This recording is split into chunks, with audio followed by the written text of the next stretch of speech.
Hola a todos. Hoy es viernes 13 de febrero de 2026 y nuestros queridos amigos Larry Johnson y el coronel Larry Wilkerson están aquí con nosotros. Bienvenidos de nuevo. Oye, ¿me robaste la camisa? Ya estoy de vuelta en casa. Ah, sí. I'm back home. De acuerdo. Ha vuelto al ruedo otra vez. Muy bien, tiene buena pinta. ¿Quieres decir que no lo compraste en el bazar y lo trajiste de vuelta a Brasil? Sí. Eso está bien. Con el coronel Wilkerson, al menos tenemos algo de supervisión alta. Sí, claro. Please hit like button helping us reaching more Por favor, people and pulsa el botón de me gusta. Nos ayuda a llegar a más gente. Déjame empezar con lo que estábamos hablando antes de entrar en directo. Larry, según tu comprensión, va a haber una guerra entre Irán y Estados Unidos. ¿Cuál es tu opinión sobre los últimos movimientos de Estados Unidos? What is your take on the latest movement on the part of the United States? It's difficult to figure out what Donald Trump is doing.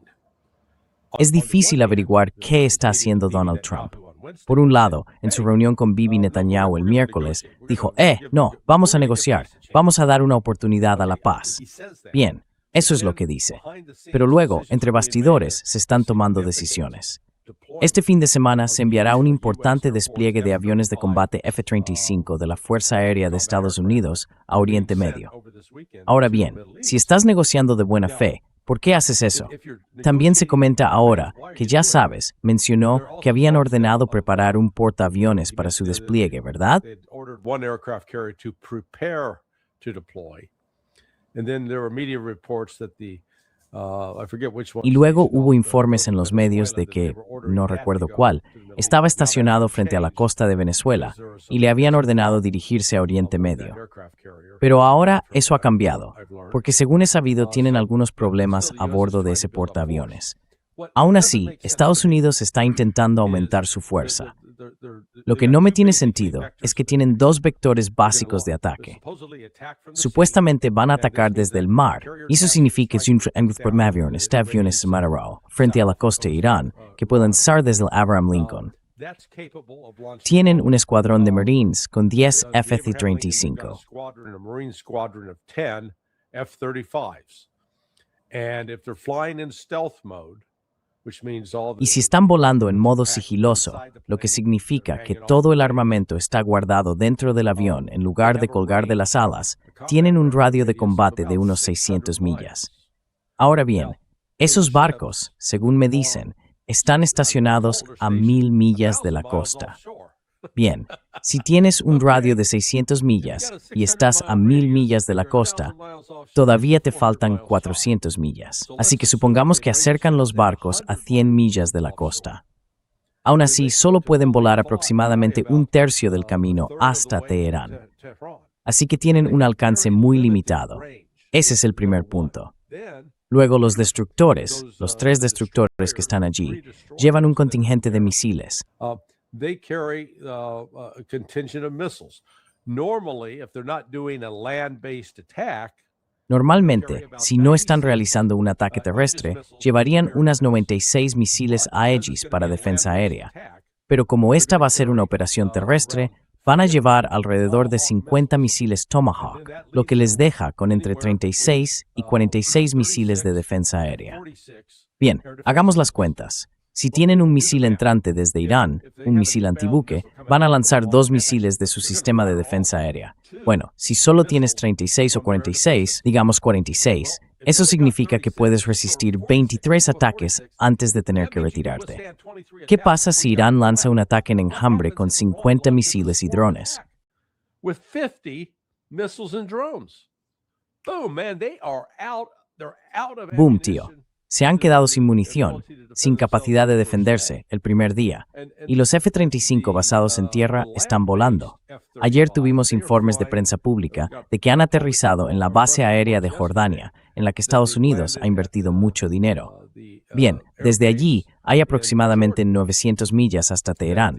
De nuevo, tiene un alcance de 600 millas. Esa es una línea directa.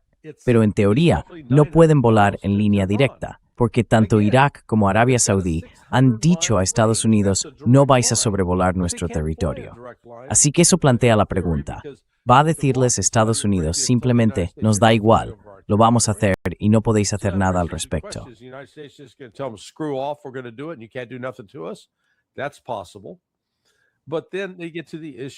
Es posible, pero entonces surge la cuestión de cómo se reabastecen estos aviones. Sí, podemos enviar todos los aviones cisterna, pero ¿dónde van a estar posicionados? Porque según se informa, los chinos han proporcionado a los iraníes un radar con un alcance de 700 kilómetros, unos 400 millas, y ese es aproximadamente el punto donde necesitarían repostar, a unos 200 millas de la frontera iraní. Así que desde el punto de vista militar, esto no tiene sentido.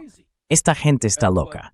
Pero terminaré con esto, perdón por el largo discurso. Estuve presente y escuché a un vicealmirante retirado. Te diré a ti y al coronel Wilkerson fuera del aire quién era el martes.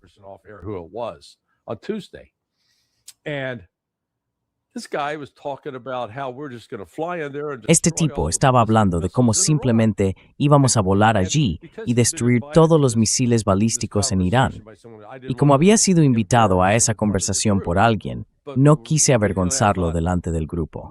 Pero enseguida pensé, no pudimos detener a los hutíes después de 7 semanas con 2 portaaviones, 4 destructores y un crucero. Y ahora vamos a entrar en Irán, que tiene una defensa aérea real, una fuerza aérea real, y es 9 veces más grande que Yemen. Y vamos a encontrar todos sus misiles balísticos y destruirlos. Una locura, una absoluta locura. Perdón por el desahogo.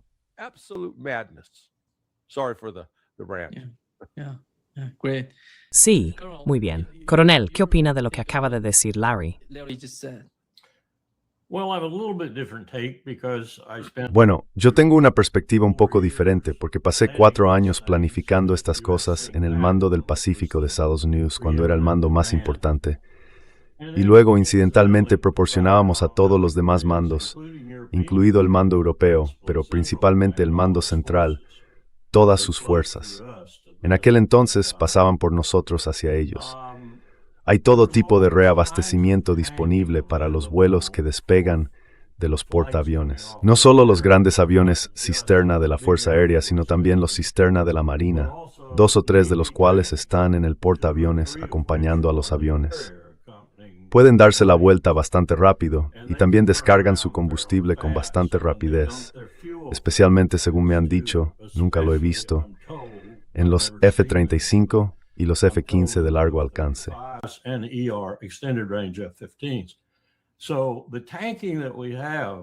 Así que el reabastecimiento que tenemos, sí, ya sabes, el 60 o 70% está disponible, es suficiente para apoyar operaciones bastante prolongadas. No para siempre, pero al menos para los ataques iniciales.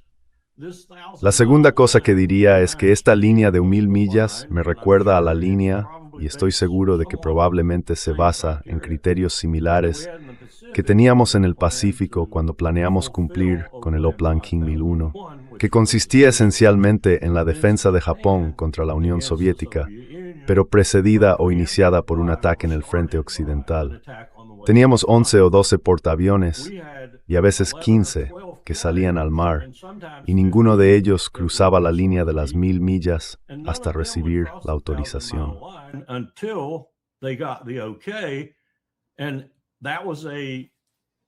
Y eso fue, por así decirlo, una decisión del presidente del Estado Mayor Conjunto e incluso posiblemente del secretario de Defensa hacerlo. No tenía que llegar al presidente, pero sí tenía que pasar por una de las que entonces llamábamos autoridades nacionales de mando, el presidente y el secretario de Defensa. Me niego a usar la palabra guerra, no es mi religión usar esa palabra. Así que calculamos el número de portaaviones que podíamos desplegar y, en un momento dado, probablemente con el mantenimiento y otras cuestiones eran 7 u 8. Perderíamos el 50% de ellos al cruzar esa línea, porque en ese punto los soviéticos tenían submarinos que podían alcanzarnos, tenían misiles rasantes que podían alcanzarnos, y tenían misiles realmente rápidos que se lanzaban en picado sobre nosotros, y tenían bombarderos.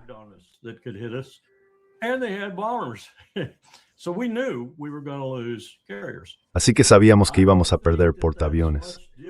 No creo que eso sea muy diferente ahora, dado el alto nivel tecnológico que, según me dicen, tiene Irán en algunos de sus misiles balísticos, especialmente los de alta velocidad. Así que podemos anticipar la pérdida de un portaaviones. No me importa lo que haya dicho el vicealmirante o quien sea, podemos anticipar la pérdida de un portaaviones, y eso significa 5,000 personas en el agua. Y, como te mencioné antes, hace no mucho, un almirante escribió un artículo realmente valiente en la revista Proceedings, donde decía: oye gente, si un portaaviones es alcanzado, seriamente alcanzado, y hay 2,000 personas muertas casi de inmediato, y digamos otras 2,000 en el agua, y las demás en situación indeterminada en ese momento, pensad en la Segunda Guerra Mundial y en las escenas que visteis, fuego, agua y todo ese tipo de cosas.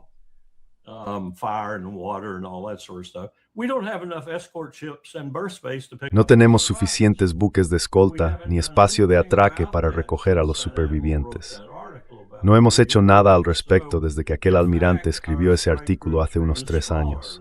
De hecho, nuestros grupos de ataque son incluso más pequeños ahora. Así que esto está lleno de problemas, como indicó Larry. Incluso si las 2 o 3 primeras oleadas salen meticulosamente perfectas, sigue estando lleno de problemas. Todo lo que Irán tiene que hacer es resistir, causar toda la pérdida posible y luego machacarlos. Y lo harán, creo. Estoy convencido de que lo harán.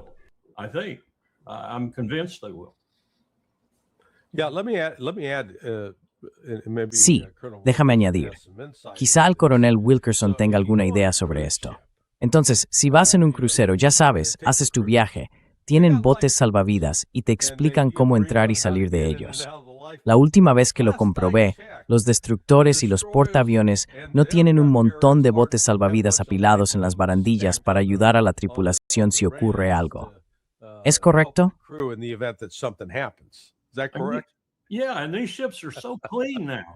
Sí, y estos barcos están tan limpios ahora, especialmente los DE y los escoltas de destructores.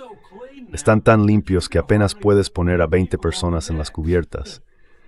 Y si estuvieras en un mar agitado, las perderías de todos modos si estuvieran en cubierta, a menos que las tuvieras encadenadas a un cañón o algo así. Ese almirante recibió muchas críticas por escribir ese artículo, pero fue valiente y lo escribió.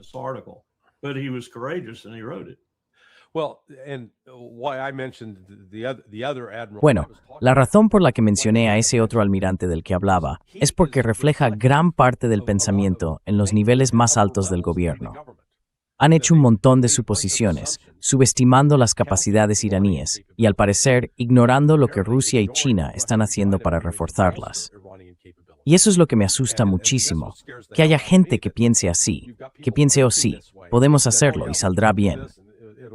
Ya sabes ese proverbio, ever good, now it aces.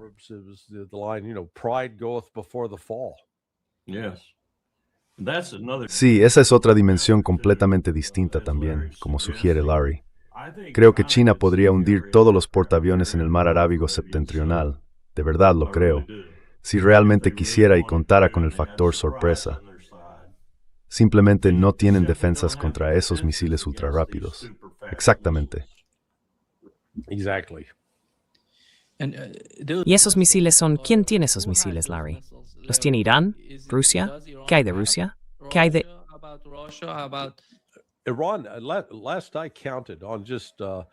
La última vez que lo conté, Irán tiene, creo, un total de 18 tipos diferentes de misiles balísticos, de corto alcance, de medio alcance e incluso un par de largo alcance.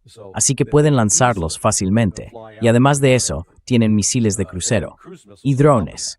Es decir, tienen misiles de crucero y drones que pueden recorrer más de 1,500 millas. Así que, incluso si estamos a 1,000 millas de la costa, pueden alcanzarnos. Incluso pueden llegar a esa base aérea en Jordania.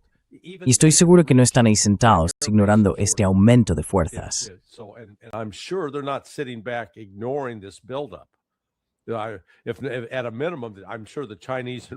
Como mínimo, estoy seguro de que los chinos y los rusos los mantienen informados. Bien, tienes una nueva escuadrilla que llega. Hay que entender que una escuadrilla de la Fuerza Aérea se supone que consta de unos 24 F-35, llamados F-35A. La Marina vuela el F-35C. De acuerdo. Supongamos que traen, ya sabes, 180 F-35. No estás desplegando eso solo como una demostración de fuerza. Creo que hay una clara intención de intentar, una vez más, muchas veces iraníes, atraerse a una falsa sensación de seguridad y luego estén incorporándolos. And then try to knock the hell out of you. No creo que haya duda de que los iraníes tendrían las manos llenas, especialmente si Rusia y China se quedaran de brazos cruzados sin hacer nada. Israel también los estaría machacando. Israel tiene bastantes F-35, además de muchos otros aviones. Según tengo entendido, llevamos mucho tiempo pasándoles aviones cisterna a escondidas. Hace una década apenas tenían, y ahora, por lo que sé, tienen toda una flota. Unidades que les hemos ido entregando sin decirle nada al Congreso, salvo a los republicanos. Así que ellos tendrían las manos llenas, pero creo que nosotros también.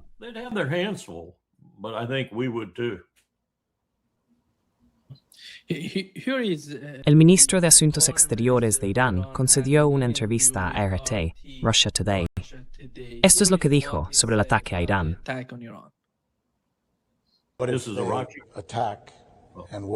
Y si atacan y se utiliza artillería, ¿cuál sería entonces tu estrategia y represalia? Nos defendemos, como ya lo sabes. ¿Atacarías las bases estadounidenses del Golfo?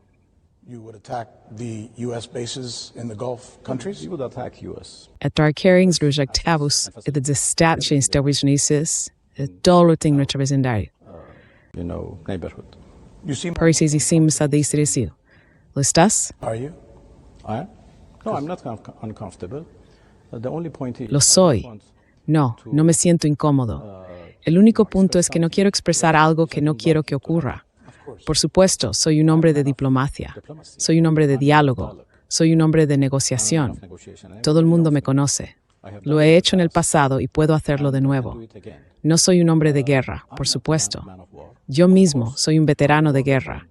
Mi país, nuestras Fuerzas Armadas están plenamente para cualquier eventualidad. Pero mi preferencia es la diplomacia.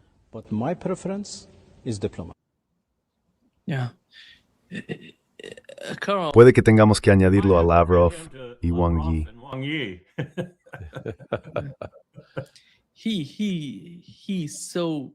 When I was in Iran and talking with top officials. Cuando estuve en Irán, hablé con altos funcionarios, personas cercanas a Araghchi. No hablé con el propio Araghchi, pero sí con el viceministro de Asuntos Exteriores. Ellos sienten lo mismo, no les gusta, pero ven venir el ataque. No tienen otra opción. Pero no se percibe ese tipo de esperanza en el ámbito militar. Ya sabes, en Irán, en los círculos de inteligencia y militares, dicen que la guerra se acerca al 100%. Nada más. No ven otro desenlace porque observan lo que está ocurriendo en Ucrania con las negociaciones. Ven que eso es todo lo que se puede ver, todo lo que se puede entender. No va a salir nada de las negociaciones con la administración Trump. Por eso creen que la guerra con Estados Unidos va a suceder. Coronel, ¿cree usted que en este momento concreto, ya ha mencionado lo preparada que está Estados Unidos para atacar Irán, y yo sé lo preparada que está Irán porque he hablado con muchos de ellos allí? ¿Cree que Netanyahu está consiguiendo lo que quería conseguir? Durante tanto tiempo ha querido llegar a este momento, en mi opinión.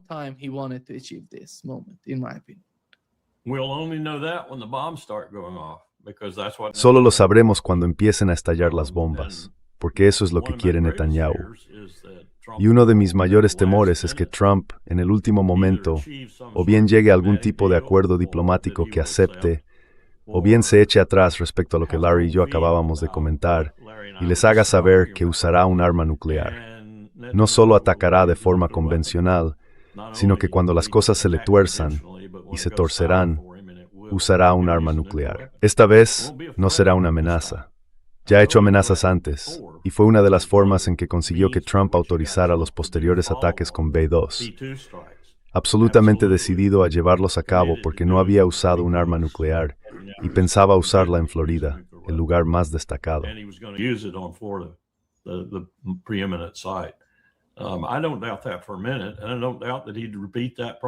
No lo dudo ni por un minuto.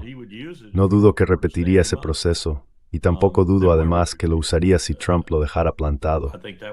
¿Dónde estaríamos entonces? Creo que eso sería el principio del fin para muchas cosas en la región y quizá para medio mundo, porque entonces habríamos iniciado un conflicto nuclear. Larry, Nima, déjame añadir una cosa más. Sigo oyendo estos rumores, y Larry probablemente pueda aportar más información sobre esto, pero estoy seguro de que Arabia Saudí tiene un acuerdo con Pakistán. Ni siquiera estoy seguro de que las armas, al menos parte de ellas, si no un conjunto completo, no estén ya en Arabia Saudí.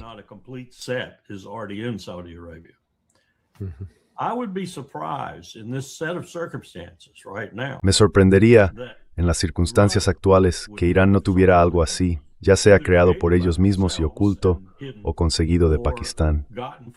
Recuerdo haber tratado, y lo he dicho muchas veces, con la red de Aku Khan.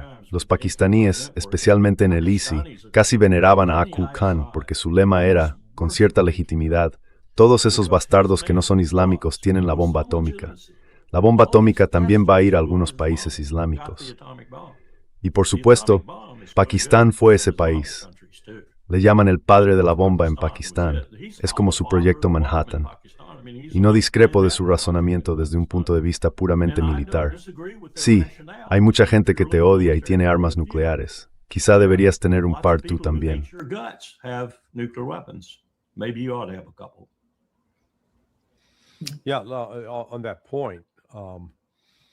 Sí, sobre ese punto, ha resurgido una entrevista de hace más de 10 años con el exoficial de operaciones de la CIA, Dewey Claridge. Yo conocí a Dewey.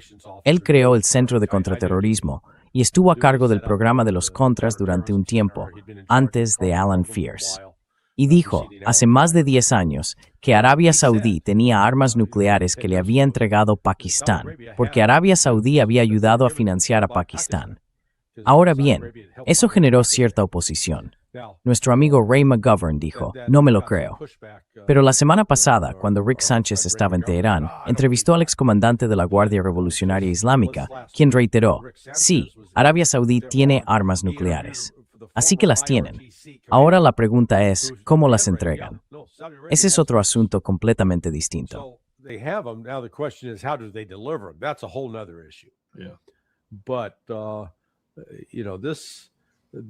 Pero ya sabes, esta es una situación volátil. Y uno de los puntos que he estado señalando es esta reciente obsesión que tiene Israel con eliminar la capacidad de misiles balísticos de Irán. La historia que nos contaron sobre la guerra de 12 días fue que Irán apenas nos rozó. Derribamos el 90% de sus misiles.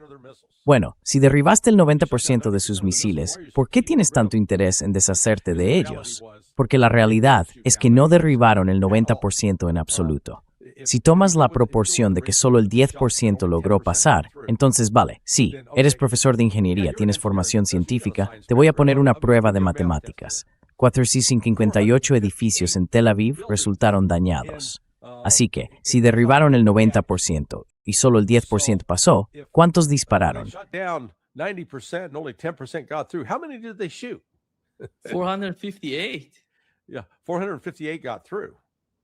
458 lograron pasar. Así que eso significa 4.580 misiles, ¿de acuerdo? Y lo fascinante es que si sales y usas cualquiera de los motores de búsqueda de inteligencia artificial y preguntas, bueno, ¿cuántos misiles lograron pasar? Todos repiten la propaganda israelí. Oh, no fue nada. Derribamos el 90% y causaron daños mínimos. Pero lo divertido es cuando empiezas a replicar a esos motores de IA y les dices, oye, no tienes ni idea, y comienzas a introducir otra información. Ellos responden un poco avergonzados, diciendo, vale, sí es un buen punto, no había tenido eso en cuenta. Pero mi punto en todo esto es que Israel sufrió daños significativos en esa guerra 12 días. Israel suffered significant damage in that 12-day war. And I think Iran foolishly Y creo que Irán, de manera insensata y estúpida, detuvo la guerra. Deberían haber continuado, deberían haber seguido hasta obligar a Israel a rendirse. Y creo que podrían haberlo hecho con sus misiles balísticos. Las estimaciones occidentales, las estimaciones de inteligencia, suenan como las de las mismas personas que escriben sobre los rusos. Rusia se está quedando sin misiles Iskander. Solo les queda una semana de suministro. No creo que la inteligencia occidental tenga ni idea de cuántos misiles tiene Irán, porque están bajo tierra. Y ya sabes, Alistair Krug dijo que hay al menos 57 emplazamientos diferentes repartidos por todo el país. Así que por eso creo que nos estamos preparando para patear un avispero y nos van a picar. And we're going to get stung. Well, we're talking about things that scare people. Bueno, estamos hablando de cosas que asustan a la gente. Y no descartaría que nuestra comunidad de inteligencia no supiera ni una pizca sobre esto, porque muchas de las personas con las que tratamos en su momento ya no están, ya sea porque han muerto, se han jubilado o lo que sea. Pero teníamos un problema real con la RPDC, y ese problema impregnaba todo el complejo de inteligencia. Nadie se ocupaba de ello, ni siquiera en el INR, donde creo que teníamos a la mejor gente de toda la comunidad de inteligencia. No podíamos determinar si Corea del Norte había desarrollado o no la capacidad. Sabíamos que tenían un misil balístico, sabíamos que funcionaba, sabíamos que tenía alcance, conocíamos la telemetría y todo lo demás sobre él cuando lo lanzaban y lo probaban, pero no sabíamos si habían conseguido combinar la tecnología de la ojiva en la que trabajaban con el misil.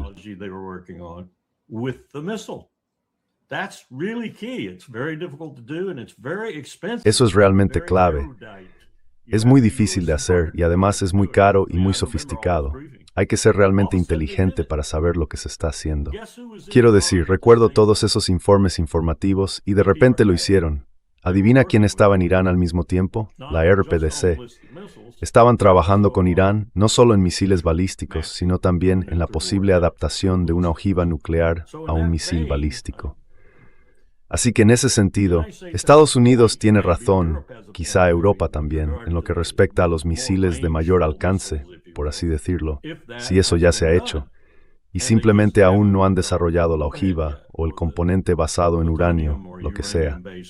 Pero, ¿quién lo sabe? Por eso digo que esta es una situación muy peligrosa. Y Larry acaba de decirte que se podría decir lo mismo de Arabia Saudí.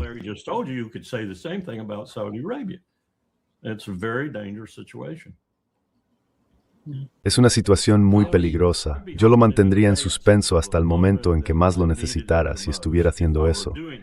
Ya sabes, yo ya habría dicho, lo tengo, dispara uno contra mí y yo te devolveré dos. Recuerda, estos tipos pasaron por la guerra más sangrienta, parecida a la Primera Guerra Mundial, del siglo XX, aparte de la propia Primera Guerra Mundial, el intercambio de cohetes con las ciudades, los ataques en oleadas humanas y todo eso. Si yo hubiera pasado por algo así y conociera la verdad, aunque solo fuera el 60% de la verdad, como Estados Unidos jugó a dos bandas continuamente y al final se puso del lado de Irak porque no quería que Irán llegara a Bagdad, tendría algo guardado en la manga.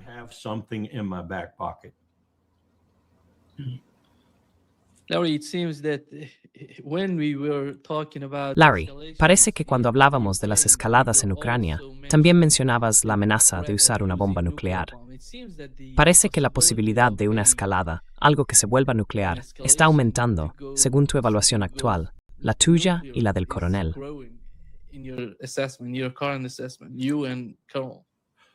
¿Te refieres a Irán o a Israel? Israel usándolo contra Irán. Quizá algo así vaya a suceder. No lo sé. There's a part of this that I think Hay una parte de esto en la que creo que la capacidad o la efectividad de un ataque nuclear está muy exagerada. No niego que pueda ser terriblemente devastador, pero con respecto a Irán, se dice que Irán tiene un sistema de mano muerta. Así que incluso si supongamos en el peor de los casos, Israel lanza una bomba nuclear sobre Teherán y elimina al liderazgo, esos misiles seguirán siendo disparados contra Tel Aviv, contra Haifa, y eso continuará. Así que la bomba nuclear tiene una capacidad limitada. Además, Irán es un país muy, muy grande. Y no es que ya sabes, sí puede causar daños significativos en un lugar concreto, pero hay gente fuera de Teherán, e Israel no tiene la capacidad de destruir completamente a Irán en su totalidad.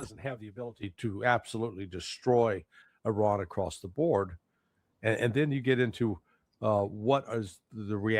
Y luego entras en lo que serían las reacciones de los chinos, los rusos, los pakistaníes. Y ya sabes, en este caso creo que incluso verías una reacción de Turquía o Turquía, porque saben que son los siguientes en la lista. Una vez que Irán caiga, ellos serán los siguientes. Así que creo que estamos empujando imprudentemente esto hacia un conflicto que, como señaló antes el coronel Wilkerson, una vez que sueltas a ese genio de la botella, ya no tienes control sobre él. Va a desarrollarse de formas inesperadas.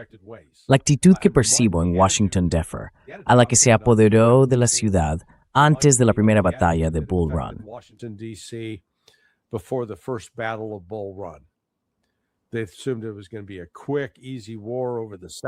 Ellos asumieron que iba a ser una guerra rápida y fácil por el sur.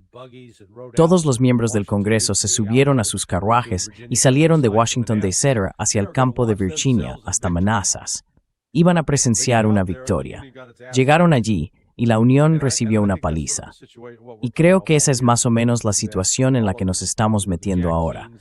Todo esto, ya sabes, los Jack Keane del mundo y los David Petraeus, y todas esas predicciones tan seguras sobre lo poderosos que somos y lo débiles que son los iraníes, están a punto de caer. Creo que habrá gente que, como ocurrió aquel día, cuando la batalla llegaba a su fin, huirá de vuelta a Washington, D.C. Mamá, ¿cogiste al bebé? Mama, did you get the baby? General, en una de las entrevistas recientes con un general iraní, él dijo, permítame traducirlo tal como lo dijo, tenemos las armas del Armagedón. Estamos preparados para el Armagedón. Lo dijo literalmente en la televisión nacional persa en Irán. Dijo, estamos preparados para llegar hasta el final si empiezan a atacarnos. ¿Cree usted que se refiere a las capacidades de los nuevos misiles de Irán?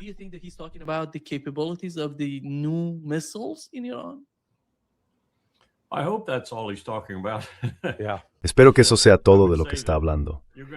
Diría que vas a oír, ya sabes, si va a suceder dentro de una semana o dentro de 2 días, lo que sea, si es que sucede. Mientras tanto, probablemente oirás muchas declaraciones como esa.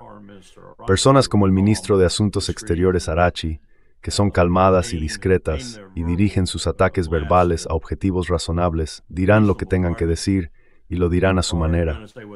Pero otros, especialmente los militares, dirán cosas así. No sé cómo tomármelo, salvo que en cierto modo estoy de acuerdo con él. Y no sé, ¿de verdad usó la palabra Armagedón?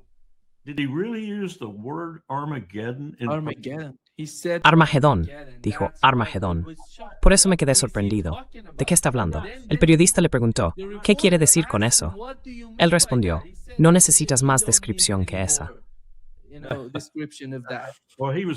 Pues, bueno, estaba adoptando lo que yo llamaría la interpretación hebreo-inglesa de eso, porque tengo entendido que la interpretación esa es diferente. No usó Armagedón, porque en persa lo llamamos Acharo Saman, que significa el fin del mundo. Sí. Eso quiere decir Armagedón. Sí. Lo dijo en persa, no lo dijo en inglés. Sí. De acuerdo, se desarrolla de la misma manera que Mesías. Sabes, el argumento que me ofrecieron los iraníes, y era un argumento bastante convincente, fue que Ciro el Grande, por ejemplo, era llamado con el término hebreo para Mesías. Lo llamaban Mesías porque protegía a los judíos dentro de su reino. Así que hay muchos matices en torno a estas palabras, especialmente cuando provienen de tiempos tan antiguos. Quiero decir, Ted Cruz cree que deberían nuestra seguridad nacional. Si recuerdas, el Génesis es su guía decidito sin noción de seguridad, basándose en esto o en aquello.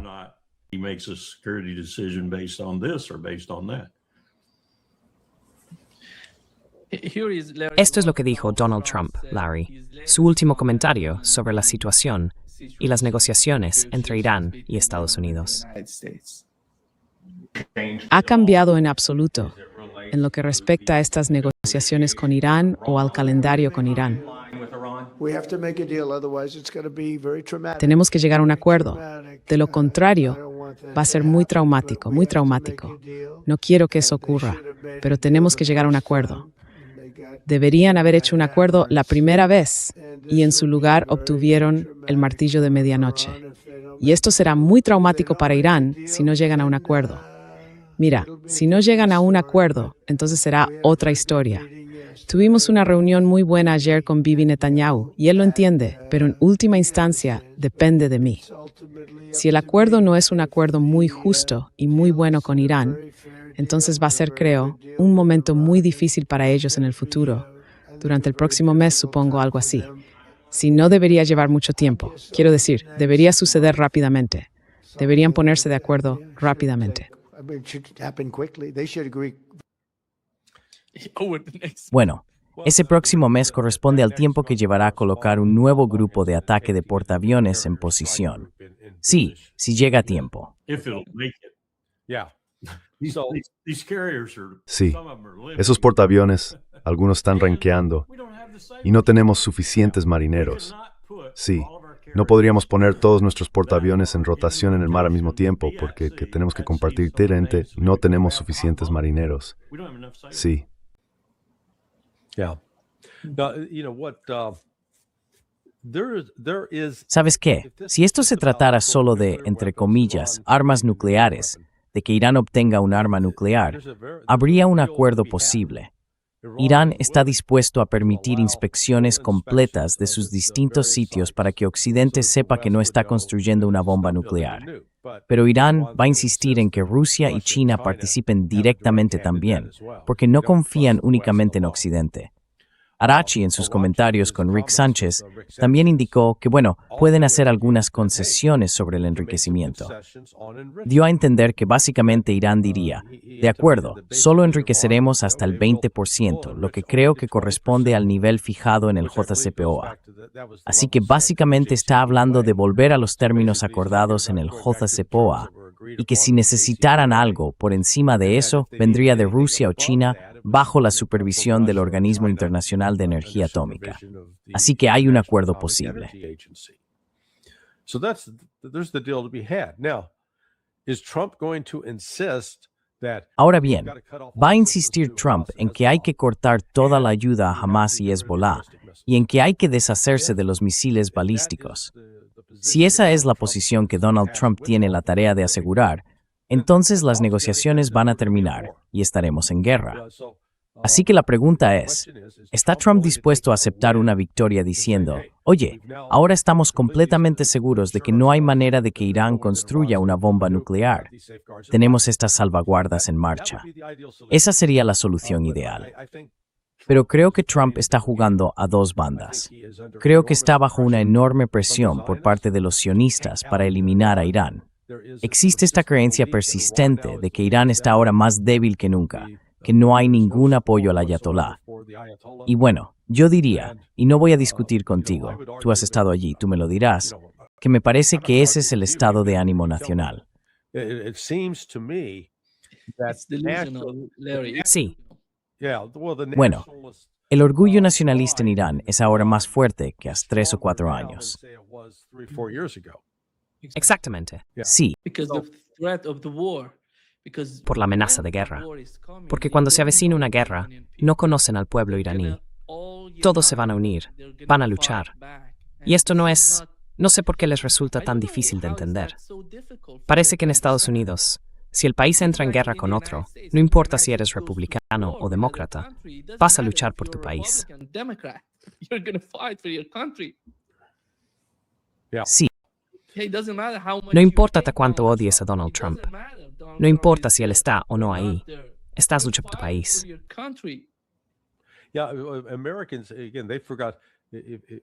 sí, los estadounidenses otra vez se olvidaron. Si retrocedes a la actitud o al ambiente en torno al 11S, hace ya unos 25 años, la división partidista que existía antes de ese ataque desapareció, al menos durante 3 o 4 semanas. Hubo una enorme unidad en Estados Unidos. Y vaya, ¿cómo desperdició George W. Bush esa oportunidad de convertir a América en algo realmente positivo para el mundo? Yep.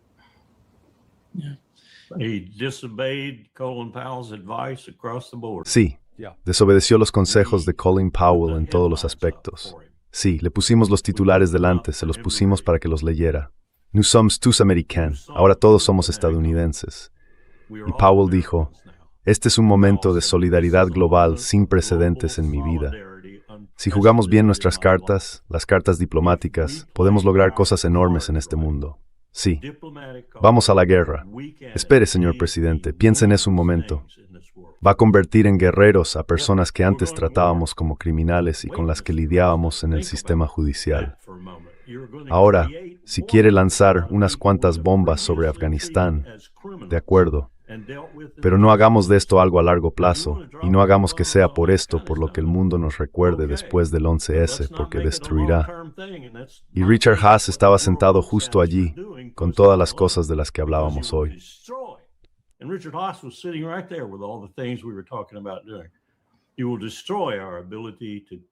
Vas a destruir nuestra capacidad de aprovechar este momento de solidaridad global. La destruyeron por completo. Y fue Irak quien le dio el golpe de gracia al 100%, porque nadie entendió eso. Nadie en el mundo entendió por qué fuimos a la guerra en Irak. Nadie. Punto. Yo estaba en la ONU escuchándole hablar de ello. Era una locura, era una insensatez. Pero lo hicimos. Eso es lo que estamos haciendo ahora con Israel. Eso es lo que estamos haciendo. Escucha también lo que dijo Trump. Pensé que habíais resuelto el problema de Hamás. ¿De qué estás hablando? ¿Quieres simplemente dejar de apoyar a Hamás? Has resuelto ese problema con tu gran y hermosa ciudad que vas a construir.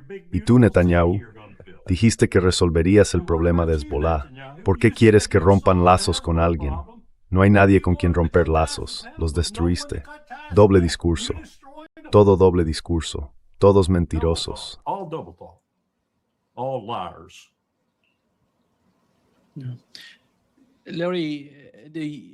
Larry, los medios israelíes dicen que Netanyahu, de algún modo, no cree ni confía en Steve Witkoff y Jared Kushner.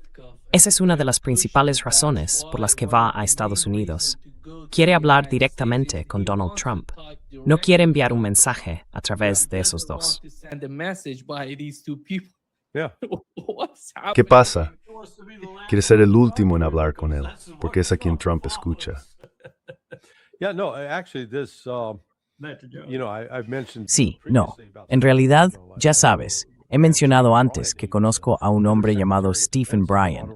Fue subsecretario de Defensa bajo Ronald Reagan en el Pentágono, y es un sionista acérrimo. No lo meto en la categoría de los locos. Quiero decir, es alguien con quien puedo sentarme y tener una charla razonable. Pero hace más de una semana, sí, el lunes de la semana pasada, publicó un artículo en Substack criticando duramente a Witkoff por las negociaciones en Omán con Irán. Y entonces ya sabes, cuando alguien como Steve, yo diría que es un tipo equilibrado, alguien que no se altera ni se emociona con facilidad, reacciona así, significa que lo que sea que Witkoff y Kushner hablaran o hicieran ha provocado un incendio entre los círculos sionistas.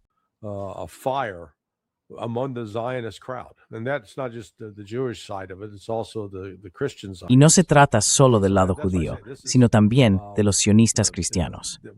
Por eso digo que lo que informa la prensa israelí, en mi opinión, es completamente correcto en cuanto a la visión de Netanyahu sobre Witkoff y Kushner. No confían en ellos. Y ya sabes, creo que tienen una última oportunidad. Volverán. Y puede que estén de acuerdo, puede que incluso acepten la propuesta de Irán, y luego se la llevarán a Trump. Y todo se vendrá abajo, porque los sionistas la rechazarán y dirán, no, esto es inaceptable. Y, como insinuó antes el coronel Wilkerson, es posible que Israel le quite la decisión de las manos a Trump, lanzando su propio ataque, para poner todo esto en marcha, bajo la ingenua creencia de que Estados Unidos intervendría y podría realmente derrotar a Irán. The United States would come in and can actually defeat Iran. Because I think if this plays out as I... Porque creo que si esto se desarrolla como anticipo, Estados Unidos se verá en la incómoda posición de tener que negociar un acuerdo para poner fin a la guerra con Irán que incluya el levantamiento de todas las sanciones y el compromiso de cesar las hostilidades. Porque Estados Unidos no tiene otras buenas opciones convencionales. Ya sabes, vamos a reunir de repente a 500,000 o 800,000 soldados para invadir Irán. No va a suceder. Quiero decir, por el amor de Dios, veamos. Las fuerzas militares iraníes en este momento, el ejército regular, cuentan con unos 325,000 efectivos y la Guardia Revolucionaria iraní ronda los 150,000. Así que, ya sabes, tienen casi 500,000 de hombres ahí mismo. Y nosotros solo tenemos unos 470,000 soldados en servicio activo en el ejército de los Estados Unidos en todo el mundo. 70,000 right now active duty in the United States Army worldwide.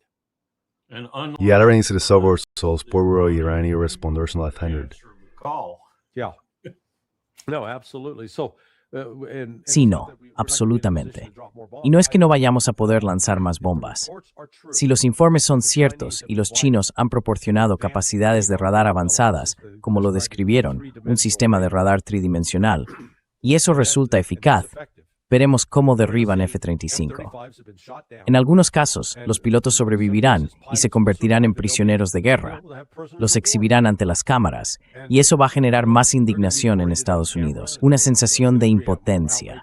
Dios mío, no podemos hacer nada para sacarlos de allí.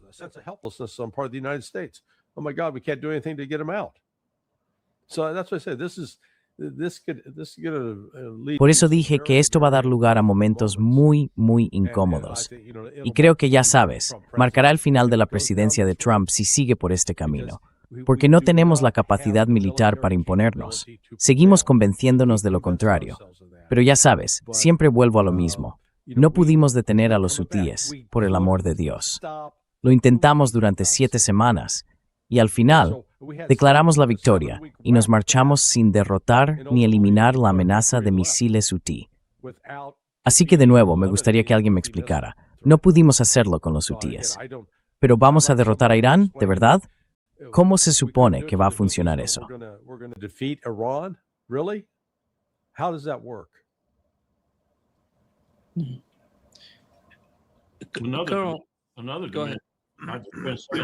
Otra dimensión del asunto, y creo que esta es una de las razones por las que me lo dijeron, y no tengo motivos para dudarlo, porque lo han afirmado personas a las que respeto, es que pocos aviones israelíes sobrevolaron realmente territorio iraní por miedo a caer en Irán si eran derribados.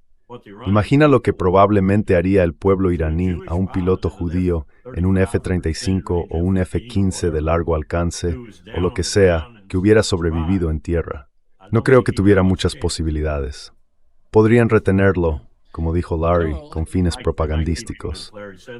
Pero quiero decir, esto no va a ser una guerra de amor, va a ser una guerra llena de odio, y a medida que avance se va a intensificar más y más y más. Sí. Yeah. Coronel, cuando se trata de Israel y de lo que oímos en los medios israelíes, estoy intentando entenderlo, porque dicen lo que dicen. Algunos de esos medios israelíes afirman que si Estados Unidos no ataca a Irán, entonces ellos tienen que atacar a Irán, aunque eso sea un suicidio por su parte, pero dicen que tienen que hacerlo. ¿Cuál es la lógica detrás de eso? ¿Por qué necesitarían atacar a Irán si, según su propio entendimiento, es una misión suicida?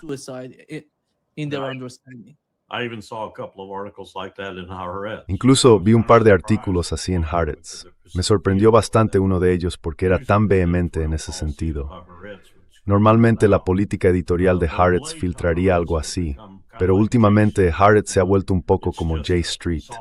Simplemente una voz más suave del otro lado de los medios israelíes.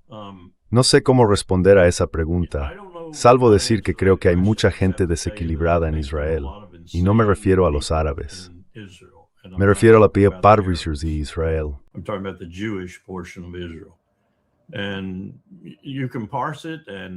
Y puedes analizarlo y diseccionarlo, y puedes entender, por ejemplo, por qué Netanyahu y sus ministros quieren más rusos, y aparentemente incluso han hecho un acercamiento a Putin para que envíe más rusos, porque los judíos rusos son más sedientos de sangre, más propensos a servir en la reserva o incluso en el servicio activo con las FDI. Puedes analizarlo y decir, bueno, Israel prácticamente se ha llenado de villanos sedientos de sangre. Y si miras las encuestas, tienes que llegar a una conclusión parecida sobre la población judía general de Israel, que sigue situándose en algún punto entre el 60% y el 80% a favor de todo lo que hace Netanyahu, incluso si lo abominan. Así que esto forma parte del carácter de los judíos que viven en Israel. Of the Jews living in Israel. Call me an anti-Semite. That has nothing to do. Llámame antisemita. Eso no tiene nada que ver con el semitismo, de un modo u otro. Por cierto, los palestinos son tan semitas como los judíos, pero son las personas dentro de ese pequeño país las que apoyan a Netanyahu, a pesar de su disgusto e incluso de su odio hacia él, porque está matando palestinos y desean tanto Cisjordania que se han unido, masacrando a cualquiera que se cruce en su camino. Y la idea de no atreverse a interferir, de hecho, a menudo es lema. Todo esto ocurre mientras Kushner, Witkoff y todo traen la atención de todos. Mientras Trump habla de Irán, seguimos destruyéndoles a un ritmo destruyente. Destroy Palestinians at an alarming rate.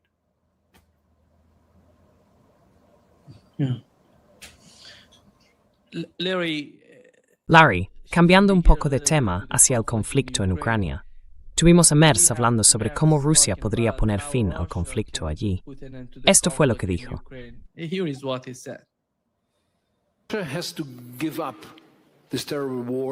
Rusia tiene que poner fin a esta terrible guerra contra Ucrania.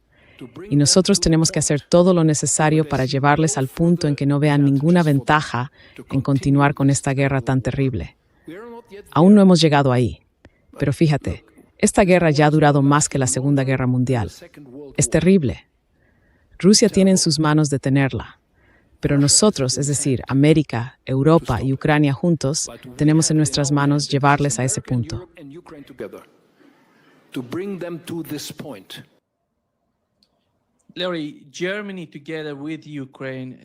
Larry, Alemania, junto con Ucrania, está produciendo drones.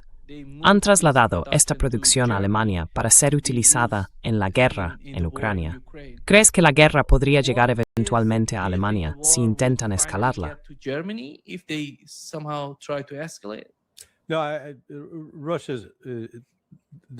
No, Rusia no quiere expandirse más allá de las fronteras de Ucrania.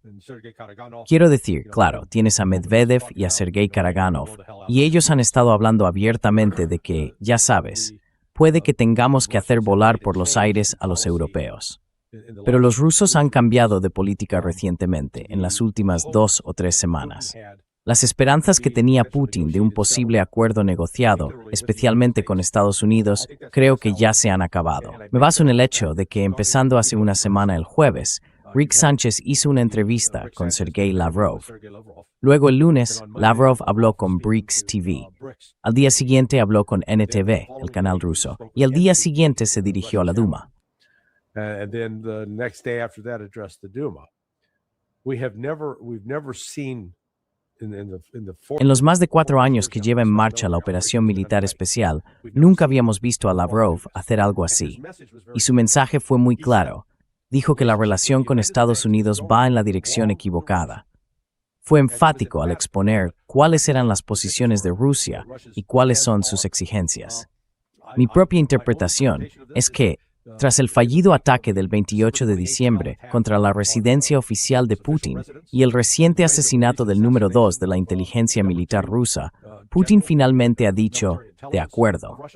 Y como Lavrov ha repetido en varias ocasiones, tenían un acuerdo con Donald Trump en Anchorage que no se ha cumplido.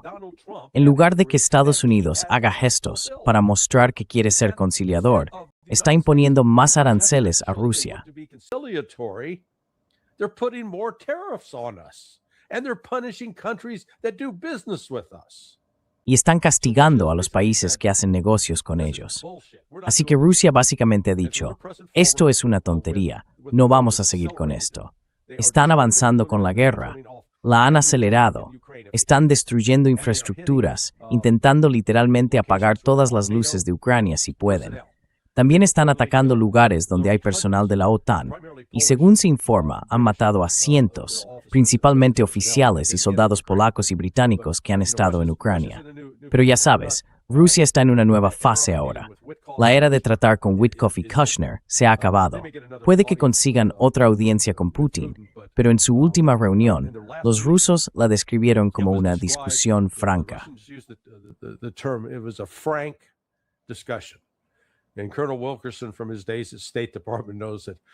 Y el coronel Wilkerson, por su experiencia en el Departamento de Estado, sabe que cuando se tiene una discusión franca, básicamente significa que está a un paso de los gritos y los puñetazos, ¿de acuerdo? Es decir, no es una conversación agradable. Y bueno, recibí algunas críticas por decir eso. Dije, no, lo estáis entendiendo mal, no era una traducción adecuada.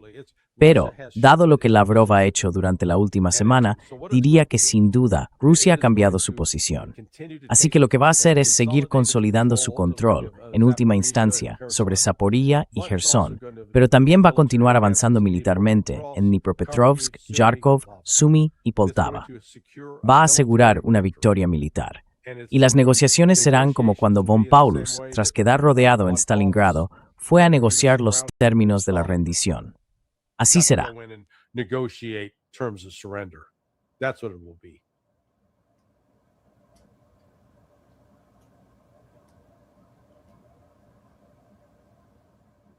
Creo que estás en silencio.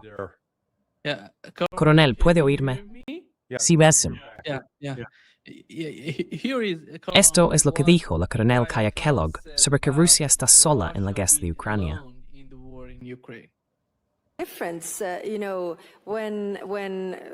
La diferencia es que, ya sabes, cuando Rusia va a la guerra, va sola porque no tiene aliados. Cuando Estados Unidos va a la guerra, muchos de nosotros vamos con vosotros y perdemos a nuestra gente por el camino. Así que eso significa que también nos necesitáis para ser esa superpotencia, porque si miras el panorama general, en términos de poder económico, China es un país muy, muy poderoso.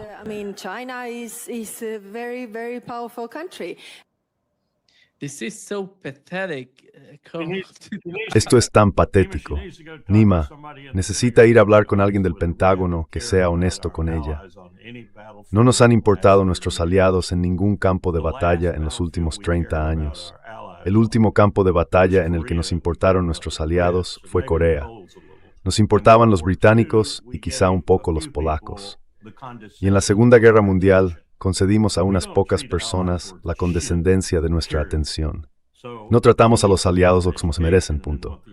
Así que necesita formarse sobre lo que Estados Unidos hace con sus aliados. El otro aspecto de esto, y Larry me lo recordó cuando hablaba, es lo que escuché el otro día respecto a Merz, Macron y Starmer. Starmer está luchando por su propia supervivencia ahora mismo. Starmer is fighting for his very life right now. Macron's been a dead man walking for a long time. Macron lleva mucho tiempo siendo un hombre muerto en vida.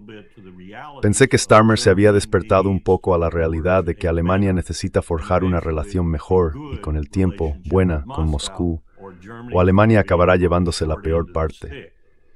Esos comentarios que acabas de reproducir, sé que estaban fuera de contexto, pero no parecían reflejar lo que hablamos en aquel seminario web. Dicho todo esto, Alemania tiene que tomar una decisión, y creo que lo hará cuando echen a Merz y pongan a otra persona. No sé cómo se tomará esa decisión, y realmente no pudimos determinar si la AfD influiría en ella de una manera que al final no sería buena para los intereses de nadie en Europa ni en ningún otro lugar. Not good for anyone's interest in Europe or anywhere. Or if they would suddenly wake up and be the party. O si de repente despertaran y se convirtieran en el partido que forma una coalición para llevar a Alemania en la dirección correcta. La dirección correcta siendo en primer lugar una nueva relación con Moscú. De lo contrario no iban a hacer mucho. Así que si se tiene todo eso en cuenta y se comprende, creo, la dinámica de lo que está ocurriendo ahora mismo en Europa. La UE se está desmoronando, perdiendo su razón de ser, y la OTAN está siguiendo rápidamente esa misma valoración. Entonces Alemania es el único país que podría, y en esto estuvimos de acuerdo, y yo personalmente lo comparto al 100%, rescatar a Europa, por así decirlo.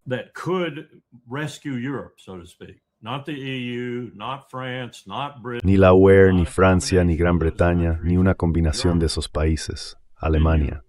Entonces entiendes que estamos en un verdadero aprieto ahora mismo, Porque no necesitamos, sin importar lo que Trump piense de Europa y la OTAN, sin importar el divorcio que pueda estar ocurriendo, y estas personas están muertas de miedo, Nima, de que les retiremos nuestro paraguas nuclear por dos razones.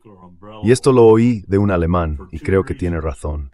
Dos razones. Porque entonces habría una carrera entre algunos de los estados para construir sus propias armas nucleares, o habría una rendición absoluta ante quien tenga un arma nuclear y la blanda con mayor eficacia.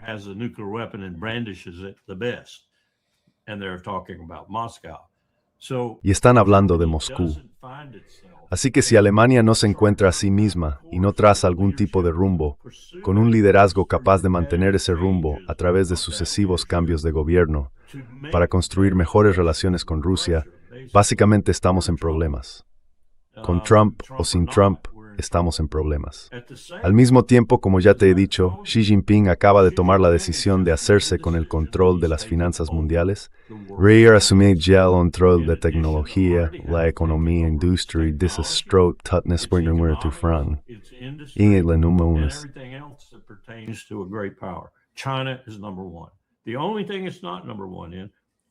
la única cosa en la que no es el número uno es en finanzas, y ahora está decidido a convertirlo en el número uno en finanzas. Putin tiene que fijarse en otras cosas además de Ucrania. Ahora mismo tiene que mirar hacia el suroeste de Asia. Está atado en Ucrania, así que Larry tiene razón. Va a terminar con esto, y probablemente lo hará de una manera sangrienta. Va a destruir Ucrania, lo que queda de ella. No estoy seguro de que va a ir más allá de las líneas clarado, Berto. Va a destruir todo lo que quede al otro lado de esa línea.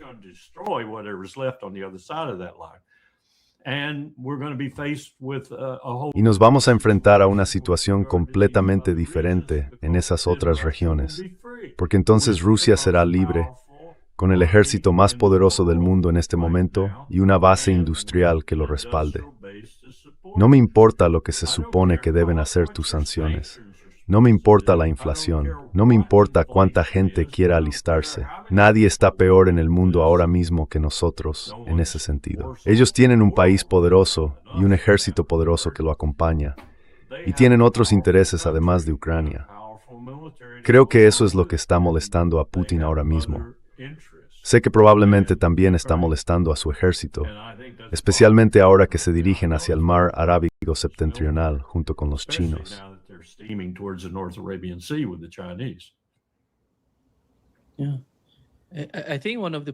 Creo que uno de los puntos, Larry, que mencionó Lavrov en sus entrevistas, es que Donald Trump y su administración están llamando a todos los países que reciben petróleo ruso para convencerlos de que no lo hagan. El actor más importante en ese sentido es la India. Tenemos dos versiones diferentes, una de Estados Unidos y otra de los rusos. Estados Unidos dice que ha convencido a la India de no comprar petróleo ruso, mientras que Lavrov afirma que no es así. Entonces, ¿en qué dirección cree la India que se está moviendo?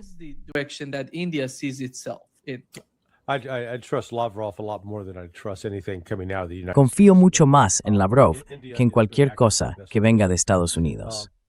India va a actuar en su propio interés. Los rusos, en algunos aspectos, y se lo he dicho a algunos de mis amigos rusos, creo que en realidad son bastante ingenuos, o no entienden que básicamente Estados Unidos es un perro rabioso. No es de fiar. Mira lo que está pasando, lo que ocurrió la semana pasada en Armenia y Azerbaiyán. J.D. Vance aparece de visita. ¿Qué demonios? Quiero decir, Coronel Wilkerson. Usted puede comentar sobre esto desde cuando Colin Powell era secretario de Estado. Pero no creo que entonces hubiéramos podido encontrar Armenia o Azerbaiyán en un mapa.